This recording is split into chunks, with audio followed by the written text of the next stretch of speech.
جان زندانیان را دریابید. چنانکه پیش بینی میشد، ویروس کرونا در پاییز سال جاری اوجی تازه و بلندتر گرفته است و هر روز شماری بیشتر از انسانها را به کام مرگ میکشد.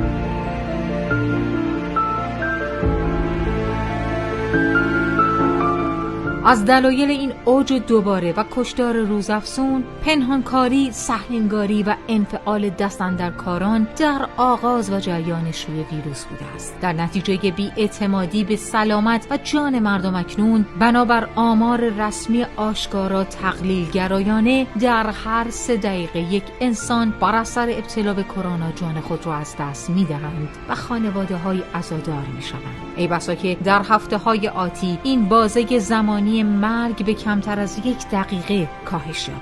اگر عدالتی در کار می بود، همکنون عاملان این مرگ عمومی به جای تکیه داشتن بر مسند ریاست و مسئولیت باید بر صندلی محاکمه می نشستند و پاسخگوی وضعیت دهشتناکی می شدند که ساختند.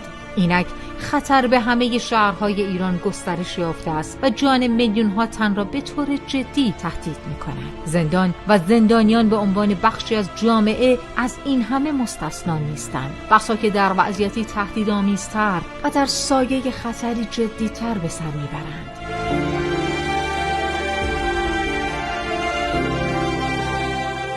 با نگاهی به شرایط زندانها و چگونگی زیست زندانیان در ایران، به روشنی میتوان به میزان مرگ آوری ویروس کرونا در چنین مکانی پی برد.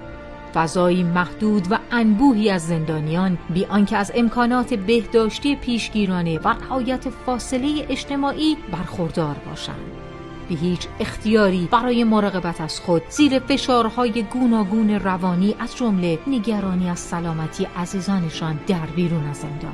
با وجود این شرایط، شیوع جدی‌تر ویروس کرونا در زندان سونامی مرگ پدید خواهد آورد. اما پیداست نهادهای حاکمیت چشمان خود را بر فاجعه‌ای که در راه است بسته اند و به فریب افکار عمومی به دست گزارشگران و رسانه‌های دروغ پرداز دلخوشند. حقیقت امر اما بزرگتر و دردناکتر از آن است که بتوان پنهانش کرد. آنچه از وضعیت زندانیان در شرایط کرونایی برشمردیم، هشداری است به مسئولان. از این پس هر زندانی که به بیماری کرونا مبتلا شود، مصداق آزار و شکنجه و چنانچه به همین بیماری جان خود را از دست دهد، مرگش قتل عمد محسوب خواهد شد. ما زندانیان سیاسی امضا کننده این بیانیه برای جلوگیری از فاجعه مرگ ناشی از کرونا در زندان، خواهان آزادی بی قید و شرط، توبه‌نامه، تعهدنامه زندانیان و یا دست کم به مرخصی فرستادن آنها هستیم و تا رسیدن به این خواسته صدای اعتراضمان بلند خواهد بود.